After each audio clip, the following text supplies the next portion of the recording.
अस्सलामुअलैकुम। Hope so you all are fine and doing great in your life. तो जनाब यहाँ पे बन रहे हैं शामी कबाब। मैंने सोचा चलो आज शामी कबाब बनाती हूँ। हमारे घर में ना सारे लोग यूज़ टू नहीं है शामी कबाब खाने के, मेरे बच्चे भी नहीं हैं और मियाँ साहब भी नहीं। तो मेरा बस ऐसे दिल किया, मौसम अच्छा था तो मैंने कहा चलो शामी कबाब बनाते हैं। और वैसे भी बच्चों के स्कूल खुलने का भी टाइम हुआ चाहता है तो चलो वो भी साथ, अगर दिल कभी किया और मेरा दिल लंच बनाने को नहीं किया तो ब्रेड में फटाफट से शामी कबाब लगाऊंगी और उनको बना के दे दूँगी। तो मैंने यहाँ पे जो है वो लहसुन अदरक का पेस्ट थोड़ा सा फ्राई किया, थोड़ा सा भून लिया और उसके अंदर जो है वो मैंने थोड़ा सा चिकन डाल दिया है। यहाँ मैंने ले लिए कुछ खड़े मसाले, साबुत मसाले, मैंने जो भी घर में थे सारे साबुत मसाले ले लिए हैं। थोड़े से मैंने साबुत मिर्च ले लिया है और ये जो है वो, इसको मैं तो कड़ी पत्ता ही बोलती हूँ यार, जो भी आप बोलते हो उसको देख लेना, मेरे जहन में बार बार कड़ी पत्ता आ जाता है। और सूखा धनिया वगैरह, इलायची छोटी बड़ी जो भी थे मैंने सारे ले लिए, दालचीनी वगैरह सबको पीस के अच्छे से इसके अंदर शामिल कर दिया। इसका बड़ा अच्छा टेस्ट आ जाता है। पहले मैं साबुत डाल देती थी लेकिन फिर वो मुझे बाद में चुन चुन के निकालने पड़ते थे। सो अब मैं पीस के डालती हूँ तो बड़ा अच्छा सा टेस्ट भी आ जाता है, इसके अंदर खुशबू भी आ जाती है, फ्लेवर भी। तो मैंने इसमें डाल दिया साथ में नमक, लाल मिर्च और बस यही डाले थे, हल्दी भी डाल दी थी थोड़ी सी और थोड़े से मैंने चिली फ्लेक्स भी आई थिंक डाले थे इसके अंदर, वो मैंने साथ ही पीस लिए थे मसाले के। तो यहाँ पे मेरे पास थोड़ा सा हड्डी वाला चिकन था तो मैंने सोचा चलो हड्डी बाद में लैदा कर लूँगी और कुछ मेरे पास बोनलेस था। साथ में मैंने दाल अंदाजे के मुताबिक डाल दी कि चिकन थोड़ा ज़्यादा लगे और दाल थोड़ी सी चिकन के मुकाबले में कम हो, तभी शामी कबाब अच्छे बनते हैं। तो अभी मैं साथ में भिगो रही हूँ फलियाँ और मैंने कहा चलो चाट बनाते हैं। फलियाँ नज़र आ गई तो साथ शामी कबाब बनाते हैं, साथ में चाट बनाते हैं। और फिर जब मेरे हस्बैंड तशरीफ़ लेके आए तो उन्होंने मुझे देखते पूछा कि यार शामी कबाब कहाँ से बनाने याद आ गए हैं। तो मैंने कहा बस ऐसे दिल चाह रहा था। सो मैंने यहाँ पे ना इसको उतारा और ये अच्छे से गल गया था तो ये मैंने मैशर के साथ ही इसको अच्छे से मैश वैश कर लिया था। उसके बाद मैंने जो है वो हावन दस्ते का डंडा लिया और उससे अच्छे तरीके से इसको कूट वूट लिया था। तो ये अच्छे से मिक्सचर रेडी हो गया था। और मैं अंडा ज़रूर डालती हूँ इसके मिक्सर में, बस मुझे पसंद है, मुझे लगता है कोई अच्छा सा कोई टेस्ट निकल ही आता है, बट मुझे नहीं पता क्या टेस्ट आता है, लेकिन मेरी अम्मी डालती है, मैंने उनको देखा हुआ है। सो मैं भी इसमें 1-2 अंडे डाल देती हूँ। और मैंने इसके अंदर जो है वो बारीक हरी मिर्च और हरा धनिया काट के डाल दिया था और यहाँ ये मिक्सर अच्छे से रेडी हो गया था। अच्छा, ये जो व्लॉग है ना ये 1-2 दिन का है, आई थिंक एक दिन संडे का भी है और एक दिन उससे पहले का है, तो मिला जुला व्लॉग है। सो यहाँ मैंने आज टिक्की मेकर यूज़ किया था जो मैंने टीमू से मंगवाया था और मुझे उसे टिक्कियाँ बनानी आ नहीं रही थी। सबसे फर्स्ट ट्राई जो मैंने उसका किया था ना, वो मैंने किया था आलू की टिक्की बनाने के लिए। तो आलू की टिक्की तो उसके साथ चिपक चिपक सी जा रही थी, या फिर मेरे से उसका जो है वो थोड़ा सा बैटर पतला बन गया था, आई डोंट नो। लेकिन ये वाली टिक्की जो है ना ये तो बड़ी अच्छी परफेक्ट सी बन गई थी। तो मैंने सारी टिक्कियाँ आज वो टिक्की वाले मेकर से बनाई थी, तो ये बड़ी ज़बरदस्त सी एक शेप की आई थी। हस्बैंड जो है वो मेरे आते साथ ही जॉब से थोड़ी देर के लिए नैप लेने के लिए सो जाते हैं, फिर उनका नैप लंबा हो जाता है और फिर उनकी आंख तब खुलती है जब जो है वो डिनर रेडी हो जाता है। तो बस ऐसे ही चलता रहता है। तो यहाँ पे मैंने ना बहुत सारा अंडा बीट किया और अंडा बीट करने के बाद जो है ना जब उसमें अच्छे से झाग बन गई तो फिर मैंने टिक्कियाँ उसके अंदर डिप कर करके डाली थी। बड़ी मज़े की बनी थी, बस मेरे हस्बैंड कह रहे थे कि थोड़ी स्पाइस कम है, मतलब उनको थोड़ी ज़्यादा स्पाइसी खानी थी, बच्चों को देखो तो उनको स्पाइस कम खाना है। तो बस इसी तरह मैं बैलेंस करके चलती हूँ। बच्चे खा रहे थे तो उनको बड़ी टेस्टी लग रही थी कम स्पाइसी, मियाँ साहब खा रहे थे तो वो कह रहे थे थोड़ी सी और स्पाइसी कर देते यार। बंदा फंस जाता है, बंदा क्या करे बच्चों और मियाँ के दरमियान में शादी के बाद में। अच्छा खैर जनाब, यहाँ मैंने, मेरी बेटी ने कहा कि इसके अंदर मामा दही मैं डालती हूँ और मेरी वीडियो बना दें, सबको पता चले मैं कितना काम करती हूँ।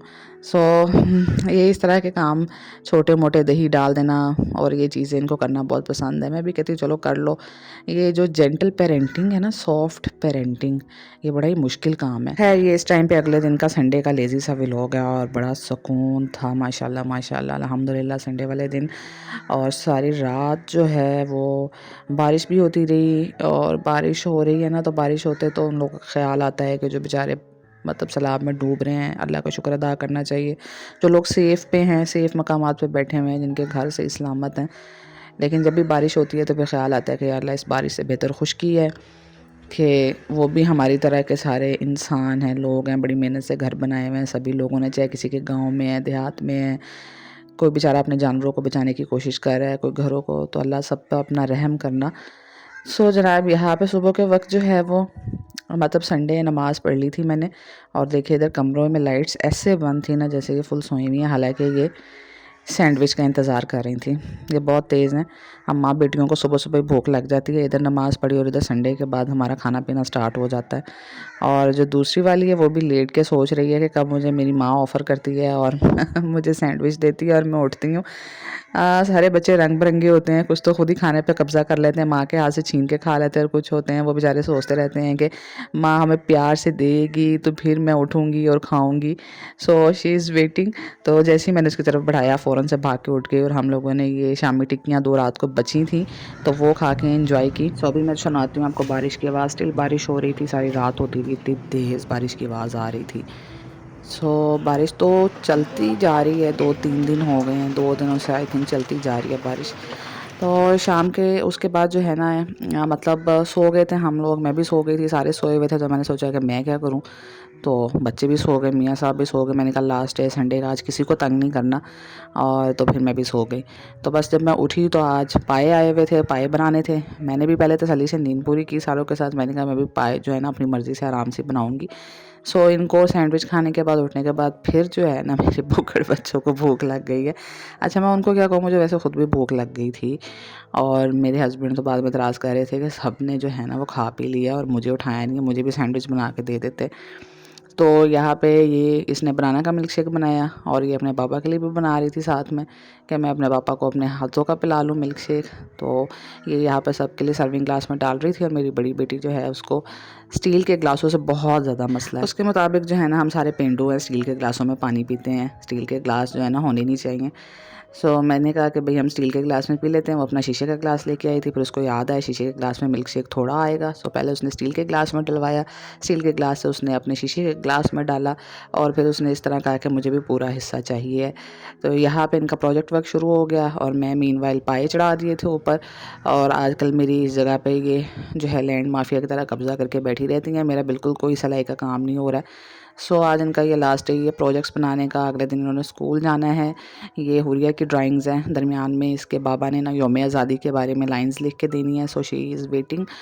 तो ये इसकी ड्राइंग काफ़ी अच्छी थी, मैंने एक्सपेक्ट नहीं किया था कि इतना अच्छा बनाएगी ये ड्राइंग्स, लेकिन काफ़ी अच्छी बना दी थी इसने। और यहाँ इसने जो है ना अपने पापा को पकड़ लिया था, कब्ज़ा कर लिया था, क्योंकि इसके बाबा आसानी से हाथ नहीं आने वाले, ये तो मेरे नहीं आते। तो हुरिया से मैंने एक चीज़ तो सीखी है कि भाई ढीठ होना बहुत ज़रूरी है।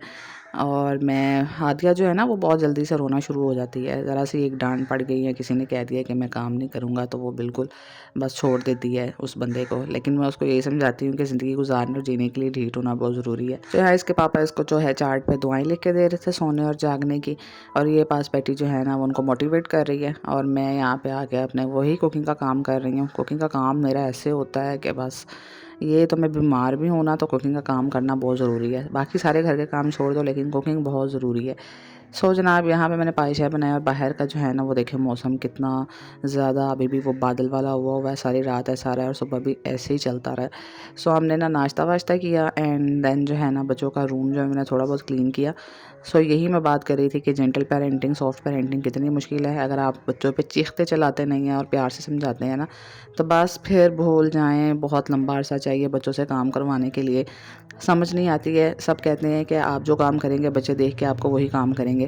भाई मैं तो सारा दिन काम करती रहती हूँ, मेरे बच्चे जो हैं वो कोई काम नहीं करते हैं कहे बगैर। अक्सर जब आप मेरी वीडियोस देख रहे होते हैं और कहते हैं कि जनाब आपकी बेटियाँ कितने काम कर रही हैं, मैं उनसे कह के काम करवा रही होती हूँ, वैसे एहसास किसी को नहीं होता। चले जनाब, यहाँ पे रूम हो गया साफ़। इंशाल्लाह नेक्स्ट वीडियो में मिलूँगी। लाइक शेयर सब्सक्राइब करना। अल्लाह हाफिज़।